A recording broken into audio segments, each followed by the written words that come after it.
Holding on to anger and resentment, most especially as an adult child of perhaps one of your parents or family members, can be very damaging to yourself.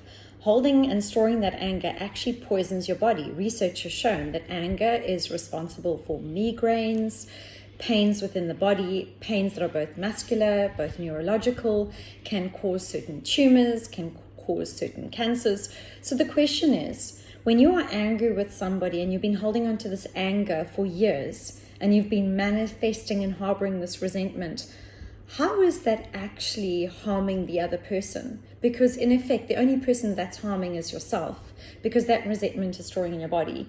It's really important within yourself and for your body to exercise a process of forgiveness and letting go. I've devised an acronym for forgiveness in the hope of giving you some format for journaling to help you work through anger, in the hope of forgiving a person or a loved one that you might have difficulty with. The acronym is as follows. F is for failure in their role in whatever they had in your life, and just processing and journaling around how you perceive that failure. O is for the ostracization that it caused, making you feel left out, and talking around that feeling of being ostracized. R is for the responsibility lag.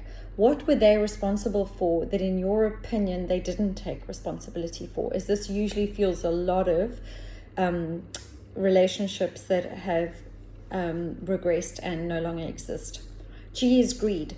In your perception, where was their greed? Where did this person respond in a way that could have been perceived as greedy?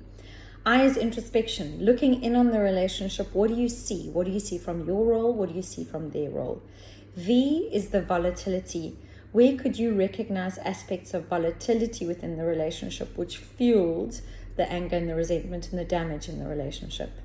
E is emotional deprivation or a lack of compassion. Where would you identify those levels of emotional deprivation? N is neglect. When you have to look at the different areas in which there was neglect and you felt that impact of neglect, where are those areas?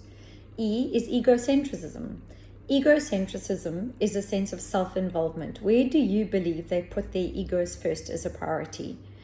S is a sense of shame. Where did they make you feel that sense of shame?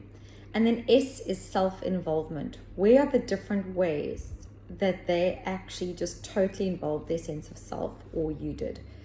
Now, likewise, if you are somebody that is responsible for having created hurt to a loved one, or having been responsible for any form of emotional abuse, physical abuse, sexual abuse, I would encourage you to use this acronym to process through